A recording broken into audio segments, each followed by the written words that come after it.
Quel est le point commun entre un bateau qui est dans un port et un violon?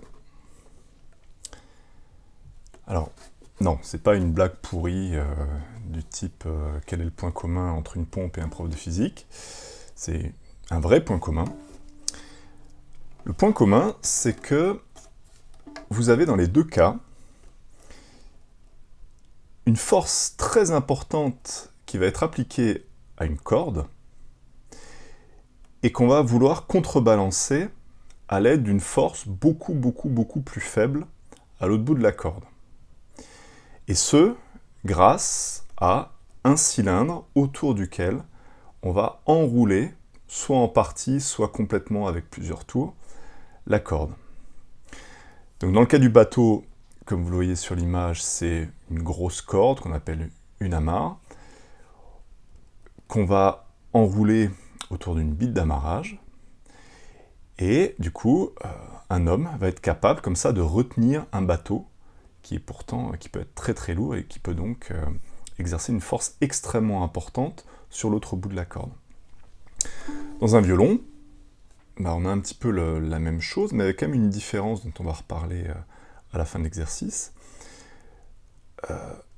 Vous savez sûrement le principe, donc la corde est tendue, et lorsqu'on l'excite, eh bien, vous avez uniquement certaines fréquences qui peuvent correspondre à des oscillations, et donc ça fait un son complexe, mais ici ce qui nous intéresse, c'est le fait que eh bien, vous avez le bout de la corde qui est enroulé ici sur des chevilles, et donc qui tient uniquement grâce au frottement. Donc on verra ces applications à la fin, et donc on va essayer pour l'instant de modéliser le problème. Alors, avant de modéliser le problème, parce que du coup c'est un exercice qui est assez difficile, qui se fait, donc c'est un classique, mais qui se fait en deuxième année après le bac, parce que il nécessite d'avoir bien assimilé certaines notions, comme le découpage infinitésimal, comme les séries de Taylor et les développements limités associés. Mais il faut vraiment les avoir bien digérés, quoi. C'est pas évident. Donc c'est pour ça que ça se fait pas en première année, ça se fait en deuxième année. Et donc avant de commencer à résoudre l'exercice, je vous propose qu'on fasse un petit point sur ce qu'on sait déjà sur les cordes ou les fils. Donc jusqu'à présent, en général, on fait toujours l'hypothèse que eh bien, les cordes ou les fils qu'on utilise sont sans masse. Et du coup, souvent on ne le démontre pas, mais la conséquence, c'est que la tension qu'il va y avoir dans la corde va être la même partout. Alors, prenons un exemple. Ici, donc, j'ai une corde tendue verticale, j'y accroche un objet de masse M, je tiens la corde, bon, on s'en moque, hein, par exemple avec une main, hop. Donc là, on a le point B, là on a le point A. Et l'idée, c'est que si la corde est sans masse, eh bien la tension qui existe dans la corde en A est égale à la tension en B, mais est égale en fait à la tension partout. La tension est la même partout. Et après, quand on applique le PFD, par exemple, ici à la masse M, si elle est à l'équilibre, eh bien on trouve que, donc, puisque c'est à l'équilibre, il faut que la tension de la corde soit égale au poids de l'objet de masse M. Donc on trouve que TB est égal à M fois G, et donc on en déduit que TA, la tension de la corde au niveau ici du point A, est égale à mg. Donc en fait, la corde ici, le fait qu'elle soit sans masse, eh bien, elle va, entre guillemets, transmettre les forces sans avoir d'implication elle-même propre dans le bilan des forces. Ce n'est vraiment quelque chose qui va transmettre sans agir. Vous avez sûrement vu des exemples où on utilise des poulies, par exemple. Tac. Et donc ici, la même chose, la tension en A, c'est égal à la masse de l'objet, ici, M, parce que la poulie, pareil, on fait l'hypothèse qu'il n'y a pas de perte, il n'y a pas de frottement, il n'y a rien qui se passe de particulier. Bon, il est très moche mon schéma, mais voilà. Donc la corde, vraiment, c'est comme si elle n'existait pas d'un point de vue des forces. Sauf qu'ici, on ne va pas pouvoir faire cette hypothèse-là parce que, vous l'avez peut-être bien compris dans l'introduction, il va falloir que la force qui soit appliquée en un bout ne soit pas du tout la même que la force qui est appliquée à l'autre bout. Donc on a dit, par exemple, ici c'est le bateau, donc il va exercer une force énorme, et là ça va être par exemple un matelot, une personne qui va retenir le bateau, et qui donc forcément ne va pouvoir appliquer une force que beaucoup plus faible. Et donc il va falloir forcément que la tension ne soit pas la même partout dans la corde. Et ça, on va voir que ça va être grâce au frottement. Mais donc, on va plus pouvoir faire l'hypothèse TB égale TA. Donc comment on va pouvoir prendre en compte la corde? Comment on va l'étudier? Eh bien, pour ça, pardon, hop. Pour ça, ce qu'on va faire un découpage de la corde. On va prendre un petit bout de la corde. Alors en deuxième année, on fait beaucoup ça, donc vous le verrez, vous l'avez peut-être déjà vu. Donc on découpe la corde en bouts qui sont infinitésimaux. Donc on a DL, ici, le petit bout de la corde, quelque chose qui tend vers 0. Alors, ici, ça ne va pas avoir un impact monstrueux, mais il faut comprendre. Donc ici, le système, si ce n'est pas la corde en entier, mais si c'est juste le bout de corde DL, avec quoi est-il en interaction? Eh bien, il ne va pas être en interaction avec la main ici, puisque le système, c'est uniquement ce petit bout-là. Donc, ici, on va considérer qu'on a un point M', ici un point M seconde, donc qui correspond aux deux bouts de ce petit bout de corde, aux deux extrémités, pardon.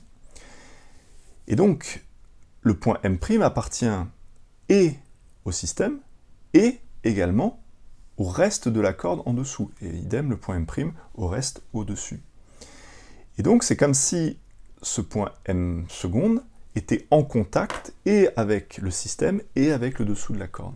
Donc on va pouvoir considérer qu'il y a une interaction de contact et en M' et en M seconde.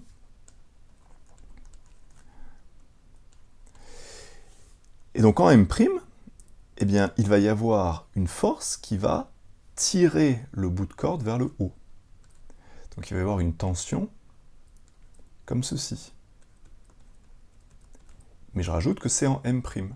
Alors qu'ici, le reste de la corde du bas va avoir tendance à tirer le bout vers le bas. Donc il va y avoir une tension vers le bas en M secondes. Si on néglige la masse de la corde, comme on l'a dit depuis quelques minutes, c'est-à-dire qu'il n'y a pas d'autre interaction. Il n'y a pas d'interaction à distance, puisqu'on néglige la masse, donc il y a pas la gravité n'intervient pas. Et il n'y a pas d'autre interaction de contact. Encore une fois, l'objet n'est pas en contact avec le bout de corde et la main n'est pas en contact avec le bout de corde. Donc il n'y a rien d'autre. Contact en M', contact en M seconde. C'est-à-dire que si la corde est à l'équilibre, eh bien, vous appliquez le PFD à l'équilibre à ce petit bout de corde et vous allez avoir T en M' plus T M seconde est égal à 0. Donc T en M' égale moins T en M seconde. Et donc en norme, eh bien, T en M' est égal à T en M seconde. Et ce, quel que soit le point M. Donc ici, on vient de redémontrer le fait que, eh bien, lorsque la corde a une masse qu'on va pouvoir négliger, eh bien, la tension de la corde est la même partout. Donc finalement, c'est pas très intéressant d'avoir fait cette chose compliquée, de découper de manière abstraite la corde. Là où c'est plus intéressant, c'est si on prend en compte la masse. Donc à ce moment-là, il va y avoir la gravité avec la Terre. Alors, je vais peut-être changer de couleur. Hop. Et donc, ce petit bout de corde, eh bien, va subir son poids. Sauf que son poids, c'est pas la masse de la corde fois g, puisque c'est que le petit bout. Eh bien, son poids, ça va être un poids élémentaire, qu'on va noter dp, et qui va être égal à la masse du petit bout, qu'on va noter dm, fois g. Du coup, quand on applique le PFD, si à l'équilibre, eh bien, ça va donner t en M' plus t en M seconde, plus dp est égal à 0. Ici, je vais utiliser un axe pour m'aider un petit peu. Je vais prendre par exemple z vers le haut. Donc j'applique ça, je projette ça selon z.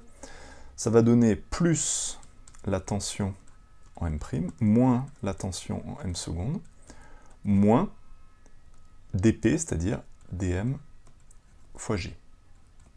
Le tout est égal à 0. Or, si la corde est homogène, eh bien dm, la masse du bout de corde, est proportionnelle à la taille du bout de corde. Donc si j'appelle par exemple lambda la masse linéique, c'est-à-dire la masse par unité de longueur, eh bien dm sera égal à lambda fois dl, ou lambda fois dz, puisqu'ici, la petite longueur, c'est aussi une petite variation de z. Alors encore une fois, selon le moment de l'année où vous regardez cette vidéo, peut-être que ça va vous sembler évident, ou ça va vous sembler un peu sibyllin, parce que vous n'avez jamais vu ça. Mais bon, ne vous inquiétez pas. Là, en fait, je suis juste en train d'essayer de vous introduire ce qui va se passer dans l'exercice.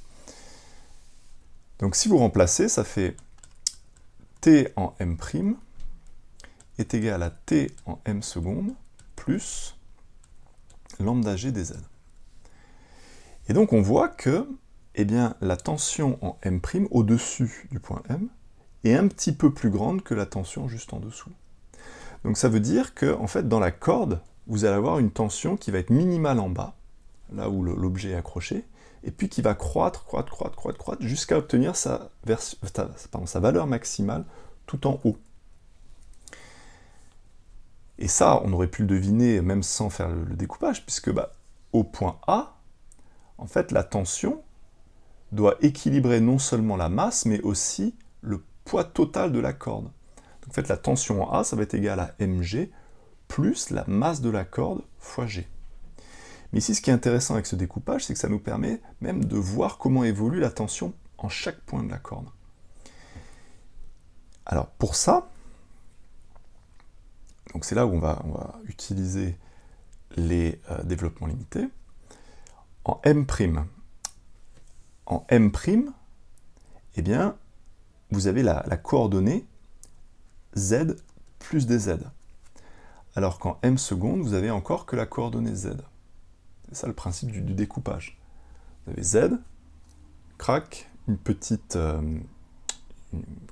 variation dz, et au-dessus à partir de la variation dz, vous êtes à z plus dz. Puis à nouveau encore un découpage, ensuite vous êtes à z plus 2dz, etc., etc. Donc, t en m', en fait, si la tension, vous la prenez comme étant une fonction de z, eh bien ça va être la valeur de la fonction prise en z plus dz. La tension en m secondes, ça va être la tension en z, plus lambda g dz. Donc ça fait tension en z plus dz moins tension en z est égal à lambda g dz. Et ça, la valeur de la fonction à z plus z moins la valeur de la fonction à z, eh bien c'est l'évolution de la fonction entre z et z plus dz. Donc c'est ce qu'on écrit en général, variation élémentaire de la fonction, donc dt égale lambda g dz. Et donc si vous faites passer le dz de l'autre côté, ça fait dt sur dz est égal à lambda g. Si la corde est homogène, vous avez lambda qui est une constante. Je vous rappelle, lambda c'est la masse linéique. Donc si la corde est homogène, la masse linéique est la même partout. Donc autrement dit, tout ça c'est constant. Donc si vous primitivez ça, eh bien, ça va vous donner t est égal à lambda gz plus une constante. Cette constante, on la détermine en faisant z égale à 0. En z égale à 0, vous avez la tension en B, égale 0 plus K. Donc K, c'est la tension en B. Donc finalement, la tension en Z, c'est égal à la tension en B plus lambda gz. Donc dans cet exemple simple, eh bien, vous avez la tension qui une fonction affine de z. Là, vous avez tb, et puis, eh bien, là, vous avez ta. Donc ici, vous avez la tension qui varie linéairement avec z, dans le cas où il n'y a que le propre poids de la corde qui rentre en jeu. Et donc ce qui va être intéressant, c'est que dans cet exercice où la corde est en contact avec le cylindre, eh bien l'évolution va être différente parce qu'il ne va pas y avoir le poids qui va rentrer en jeu. Ici, la corde, on va faire l'hypothèse qu'elle entoure le cylindre horizontalement, et donc on va négliger le poids de la corde. On va s'intéresser que au contact de la corde sur le cylindre. Alors, on va donc maintenant suivre l'énoncé qui est assez détaillé pour nous aider dans la quête de l'expression de t en fonction, ici, de la position de m. Et ici, le point m, eh bien, il va être décrit grâce à l'angle de rotation phi par rapport à la direction du ici, premier point en contact avec le cylindre. Donc on considère les points m' et m secondes, les points de la corde respectivement juste après et juste avant le point m. Et donc ici, par rapport à ce qu'on vient de faire, je ne vais pas prendre phi et phi plus des phi, parce qu'en fait, il y aurait une petite subtilité que j'ai pas envie d'introduire ici. Je trouve ça plus simple de prendre vraiment le point après et le point vraiment avant, c'est-à-dire de coordonner phi moins des phi. Donc ce sont des points qui sont infiniment proches de m, mais moi sur le schéma, je vais prendre des points qui sont assez loin pour bien voir les différences. Donc là, j'ai m', et là, j'ai m secondes. Et donc, la différence angulaire qu'il y a entre m et m', c'est un angle d'φ, qui est infiniment petit, qui tend vers 0, et idem entre m secondes et m, un défi.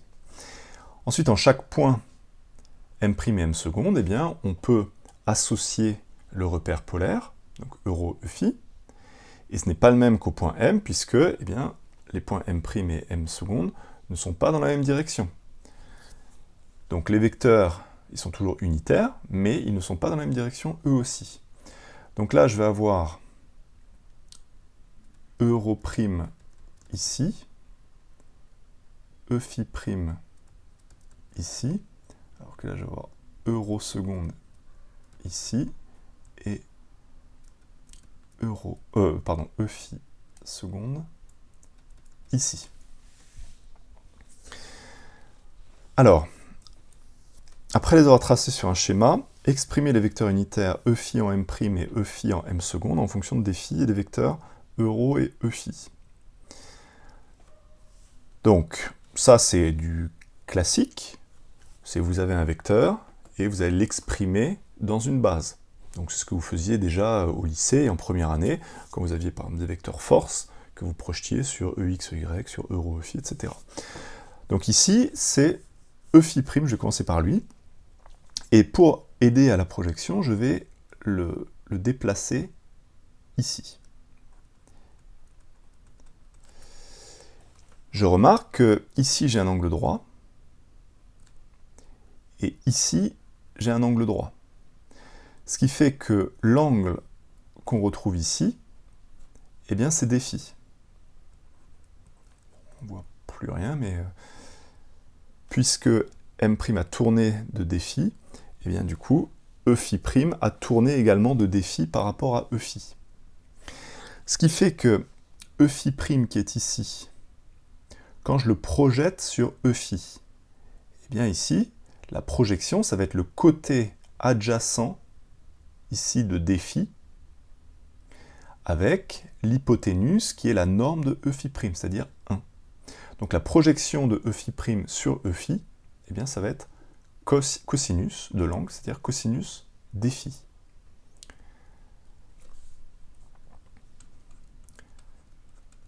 Donc phi en m' est égal à cos défi E phi. Et ensuite, la projection sur euro, donc elle va être ici, celle-ci. Donc elle est négative, puisque ça va en sens opposé à euro, et c'est le côté opposé de défi, donc ça va être sinus phi, donc avec un signe moins, sinus défi, pardon, défi euro. Pour ce qui est de E phi en m secondes, donc, alors je ne vais pas le faire pour pas que ça devienne monstrueux, mais E phi prime est comme ceci, donc c'est le symétrique de E phi prime par rapport à E phi. Donc la projection sur E phi est la même, ça va être cos des phi. Et par contre, la projection sur euro, ça va être l'opposé, puisque cette fois-ci, elle va être positive. Donc ça va être cos des phi E phi plus sin des phi euro. Sauf que des phi, c'est un angle qui est extrêmement petit. Il tend mathématiquement vers 0. Donc ça veut dire que ici, les fonctions de défi, eh bien, je vais pouvoir les développer. Et ici, le développement, je vais l'arrêter à l'ordre 1, parce que défi est extrêmement petit. Donc le développement limité du cosinus à l'ordre 1, c'est 1. Et le sinus, c'est l'angle. Donc ça fait 1 E phi, pardon, moins défi euro. Même chose ici, ça va faire 1 E phi plus défi euro. Voilà donc pour la première question. Alors ensuite, donc la tension de la corde n'étant pas uniforme, on commence par considérer comme système un bout élémentaire de la corde, donc c'est ce qu'on a expliqué dans toute l'introduction. Lister les interactions auxquelles est soumis le système et les forces associées. Donc je vais faire un zoom un petit peu de ce qui se passe. Bon, alors ça va être très moche, mais c'est pas grave. Donc là, on a le bout de corde, donc on a le point M, et donc ici, je prends uniquement le bout de corde. Donc, le système, c'est le bout de corde. Les interactions avec la Terre, on a dit on néglige. Ça compliquerait vraiment beaucoup le problème pour rien.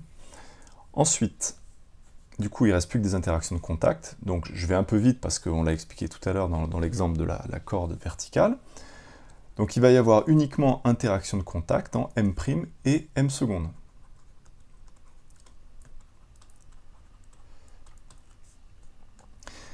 En M', eh bien, ça va être la tension du reste de la corde à gauche, comme ceci, alors qu'en M secondes, ça va être la tension de l'autre reste de corde, mais cette fois-ci dans l'autre sens.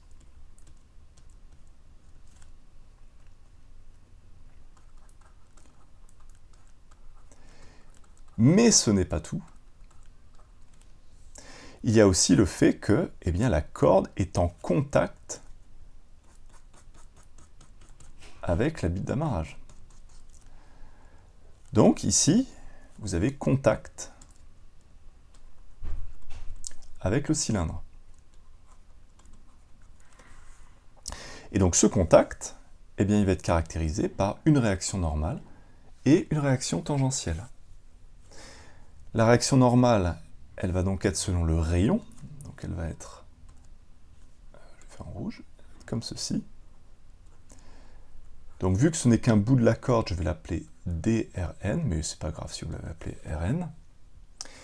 Et puis ensuite la réaction tangentielle, donc elle va être comme ceci, mais est-ce qu'elle va vers la gauche ou vers la droite?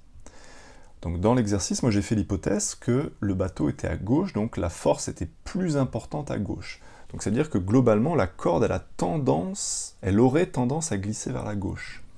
Donc ça veut dire que ici, pour ce problème-là, eh bien la réaction tangentielle est plutôt vers la droite.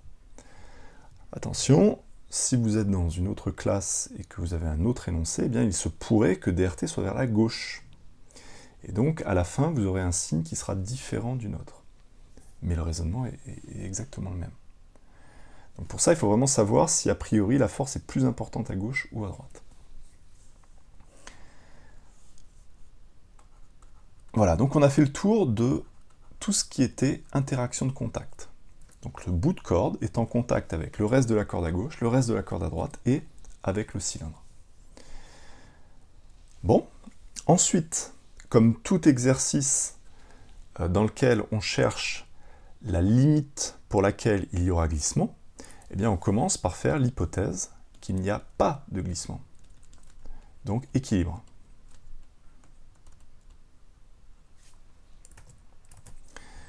Alors, il faut quand même que je regarde les questions pour que je ne fasse pas tout comme si... Tac, tac, tac. Ok, donc on arrive à la question 3. Voilà, donc c'est bon. Hop.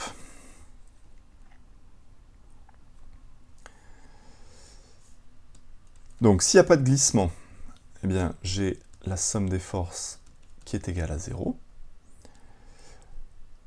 Alors, pardon, je ne vais pas encore projeter, je vais déjà faire la somme des forces. Donc, ça fait T en m' plus T en m secondes plus drn plus drt est égal à 0. Et alors, avant de projeter, je vais exprimer dans les différentes bases chaque vecteur force. Pourquoi? Parce qu'en m', la direction de la force n'est pas la même qu'en m secondes. À chaque fois, c'est selon e-phi, mais le e-phi n'est pas le même. Donc ici, on va avoir plus t en m' e-phi'. Ici, la tension m secondes est vers la droite alors que e-phi' est vers la gauche. Donc, moins t en m secondes, donc la norme de la tension e-phi seconde. Ensuite, drn, lui, il est au point M et il est selon euro.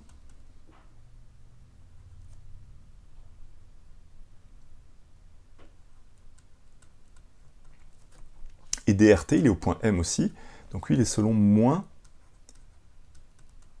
e-phi. Voilà. Donc maintenant, je peux projeter facilement sur euro et sur e-phi. Alors, non, peut-être avant, excusez-moi, pour que je n'aille pas trop vite non plus. Je vais rappeler ce que sont e-phi et e-phi'. Donc on se rappelle que e-phi, c'est e-phi moins d-phi euro, alors que e-phi', c'est e-phi plus d-phi euro.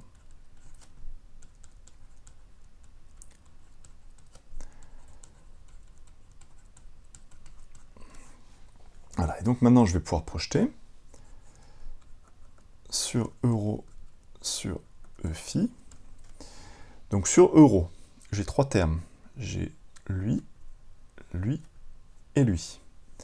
Donc ça fait moins t en m' d-phi, moins t en m secondes d-phi, plus drn égale à 0. Ensuite, selon e-phi, j'en ai à nouveau 3. T en m', moins t en m secondes, moins drt est égal à 0. Ensuite, on vous guide un petit peu. On vous dit en se rappelant que blablabla. Donc, t en phi plus d-phi, c'est t en phi plus, donc c'est le développement limité à l'ordre 1 de la fonction inconnue pour le moment t en fonction de phi.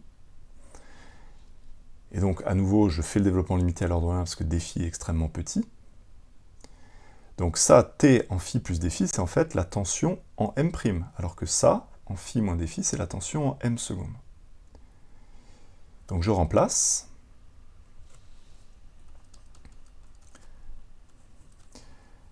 Donc, ici, je vais mettre dφ moins dφ en facteur. T en m secondes, c'est t à phi plus dφ, donc c'est t à l'angle phi plus dφ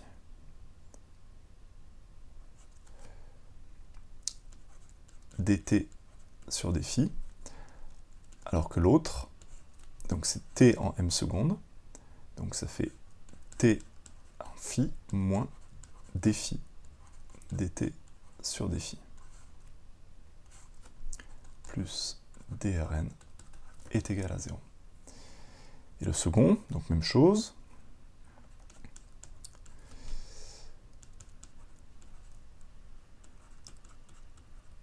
Tac, moins. Alors, attention de bien mettre les parenthèses pour pas oublier le signe moins. Donc, t en phi moins dφ dt sur dφ, mince, moins drt est égal à 0. Voilà, et là du coup il y a des choses qui se simplifient. Là on a plus dφ dt sur dφ moins dφ dt sur dφ, ça simplifie. Et là du coup on a 2. Alors qu'ici, ce qui se simplifie, c'est t à l'angle phi. Alors que là, on va avoir 2. Donc ça nous donne, alors, moins t à phi dφ plus drn est égal à 0. Et ici, 2 dt sur dφ moins drt est égal à 0. Voilà. Donc ça, c'est vrai, quelle que soit la situation dans laquelle il n'y a pas de glissement. Et donc ensuite, il nous reste à voir la limite de glissement pour savoir quelle est la tension max que l'homme va pouvoir contenir sans que ça glisse. Donc on se place à la limite de glissement. Et donc à la limite de glissement, eh bien, chaque bout de corde, ça va glisser lorsque chaque bout de corde va vérifier, enfin les interactions vont vérifier drt égale μs fois drn. Donc c'est la question d'après, je ne sais plus à combien c'est. Donc limite de glissement.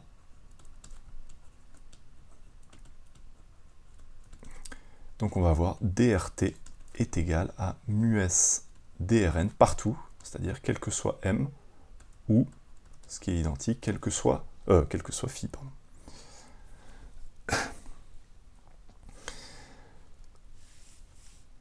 Ce qui nous donne, donc je vais remplacer ici rt par μs drn. Donc dans 2, ça nous donne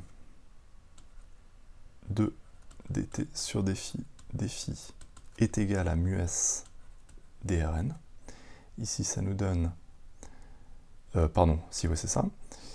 Et ici, ça nous donne 2t phi fois dφ est égal à drn. Voilà. Ce qui me permet de remplacer drn dans la première grâce à la deuxième, ou vice-versa, ce qui nous donne donc 2 dt sur dφ fois dφ est égal à μs fois drn, donc fois 2t en phi dφ. On peut simplifier les deux. On peut simplifier les défis, donc on voit que ça ne dépend pas de, on va dire de l'intensité, enfin pas de l'intensité, mais de la précision du découpage, tant que dφ est suffisamment petit pour pouvoir faire les DL, les développements limités, à l'ordre 1. Ce qui nous donne, si je mets tout du même côté, pour avoir une forme peut-être qui va vous rassurer un petit peu après ces calculs un peu particuliers. Donc ça nous donne une équadif linéaire du premier ordre, homogène. Et normalement, à partir de là, eh bien, on est en confiance, parce que ça, vous avez appris à résoudre depuis la première année. Donc il suffit de... Alors soit vous connaissez par cœur la solution, soit vous savez, enfin vous devinez que la solution est exponentielle. Donc on cherche la solution sous la forme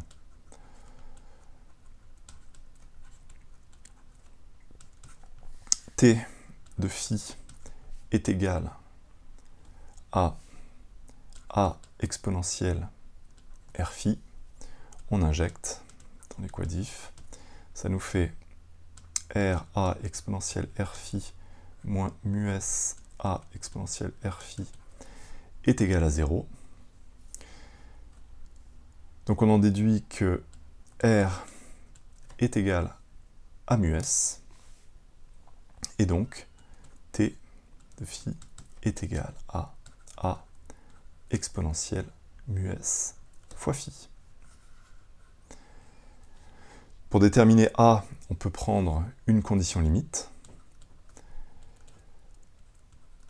T de phi égale à 0, d'après l'énoncé, c'est ce qu'on va appeler TA.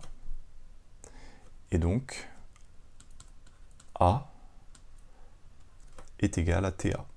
Donc, la tension dans le fil est égale à TA exponentielle mu s phi à la limite de glissement.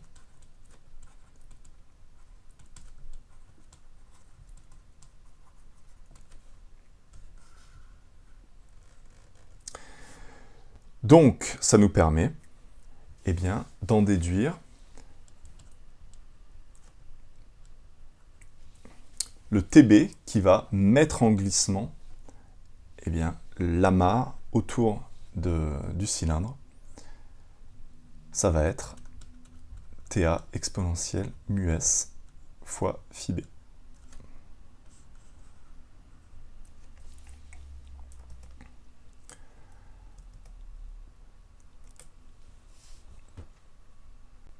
Et donc, pour conclure,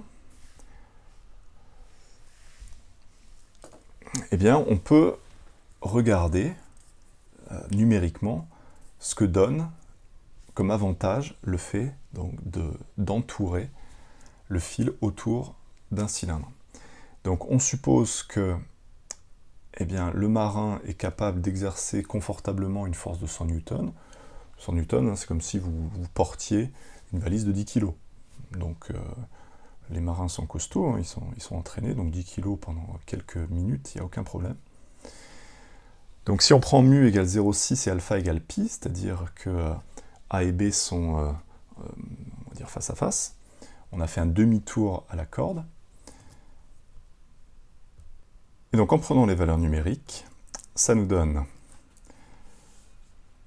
la tension de glissement pour un demi-tour qui vaut, alors j'ai fait le calcul à côté, à peu près 650 newtons. Ça veut donc dire par exemple que c'est à peu près égal à TA fois 6. Donc en faisant un demi-tour, vous retenez quelque chose qui est 6 fois plus fort.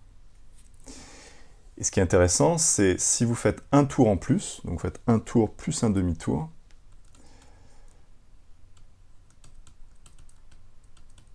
vous arrivez à 28 000.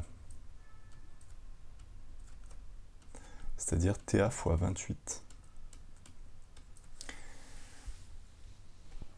Bon, évidemment, c'est une évolution exponentielle, donc on se doute bien que ça augmente de plus en plus vite. Et donc on comprend pourquoi, avec quelques tours, on est capable vraiment de maintenir des choses qui sont beaucoup plus fortes que la tension de maintien. Donc ça, c'est utilisé pour amarrer les bateaux.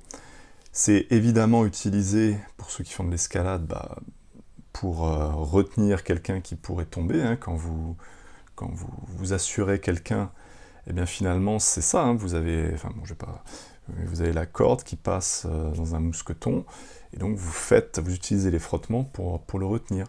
Et comment vous faites juste avec une main, c'est grâce au frottement, c'est grâce à ça. Et pour en revenir au violon, ici c'est un exemple qui est intéressant parce que ça ne correspond pas exactement à l'exercice, parce que au niveau du violon, eh bien, vous n'avez personne qui tient la corde, ce ne serait pas très pratique. Hop, je vais allumer la lumière pour bien voir.